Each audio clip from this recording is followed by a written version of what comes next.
وابعث فیہم رسولا منہم، ربنا اے ہمارے پروردگار، وابعث اور بھیج دے، فیہم ان میں، رسولاً ایک رسول، منہم ان میں سے، یتلو وہ پڑھے، علیہم ان پر، آیاتی کا تیری آیتیں، ویعلمہم اور انہیں تعلیم دے، الکتاب کتاب کی، والحکمت اور حکمت کی، ویزکیہم اور انہیں پاک کر دے، انک بے شک تو العزیز غالب ہے، الحکیم حکمت والا ہے۔ ربنا وابعث فیہم رسولا منہم یتلو علیہم آیاتک، اور ہمارے پروردگار ان میں ایک ایسا رسول بھی بھیج دینا جو انہی میں سے ہو، جو ان کے سامنے تیری آیتوں کی تلاوت کرے، وَيُعَلِّمُهُمُ الْكِتَابَ وَالْحِكْمَةَ وَيُزَكِّيهِمْ انہیں کتاب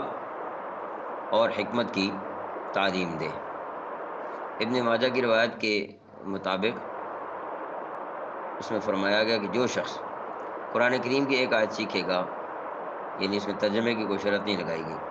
ایک آیت سیکھے گا اس کو 100 نفل پڑھنے والے سے زیادہ ثواب ملے گا، اور جو شخص ایک آیت کریمہ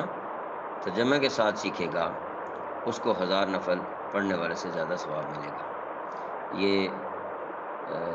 تفسیر جو ہے ذخیرۃ الجنان اس میں نقل کیا گیا ہے۔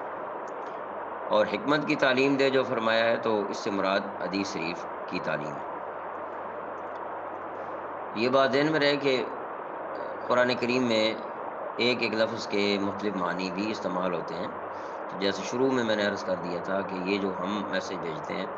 اس میں چونکہ ہمارے سامنے تذکیر کا پہلو